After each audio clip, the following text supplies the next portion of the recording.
The protests that started against the proposed judicial reform in Israel does not seem to stop. Protests against the current government's plans to implement the judicial reforms continued throughout the country for the 23rd week in a row last evening.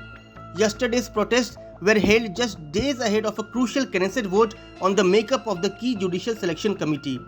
On coming Wednesday, the Knesset will vote to appoint 2 lawmakers to the 9-member Judicial Selection Committee.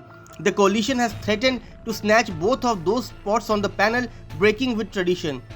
Opposition leaders have said that if the ruling coalition does so, it will signal the end of the compromise talks under the auspices of President Isaac Herzog.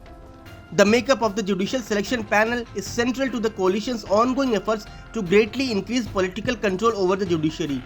A key bill in the overhaul plan would reshape the committee and hand the government an automatic majority, giving it the power to determine most judicial appointments. That bill is on the cusp of being passed into law and can be brought for its final back-to-back votes in the Knesset plenum at a moment's notice. However, such action is almost sure to lead to a resumption of intense public opposition, the likes of which was last seen before the legislation was frozen.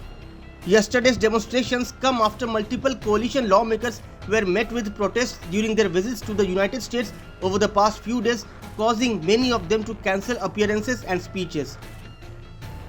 The massive crowd of demonstrations raised a 200 square meter sign that stated "Type of citizen dead," which is in response to the 100th person killed this year as a result of crime in Arab areas in Israel. Apart from the anger against the proposed judicial reforms, Israelis are also protesting against the IDF's atrocities now. Some people at the protest also held signs criticizing government inaction over a soaring crime wave that has affected Palestinian citizens of Israel. Since the start of the year, over 100 Palestinian Israelis have been killed in crime-related violence, according to Israeli media. Demonstrations were held in Dizengoff Square and Kaplan Street in Tel Aviv as well as in Haifa. Approximately 80,000 people demonstrated in Kaplan Street, while around 100,000 people protested against the judicial reform overall in Tel Aviv. More than 1,000 people also demonstrated in Jerusalem in front of the president's house. The mass demonstrations, which drew hundreds of thousands of people yesterday, began in January shortly after Netanyahu's far-right government was sworn in. Gaining momentum and seeing large turnouts of more than 200,000 demonstrators at times, protest organizers have said that they will not give up until the government cancels the proposed legal changes rather than just delaying them.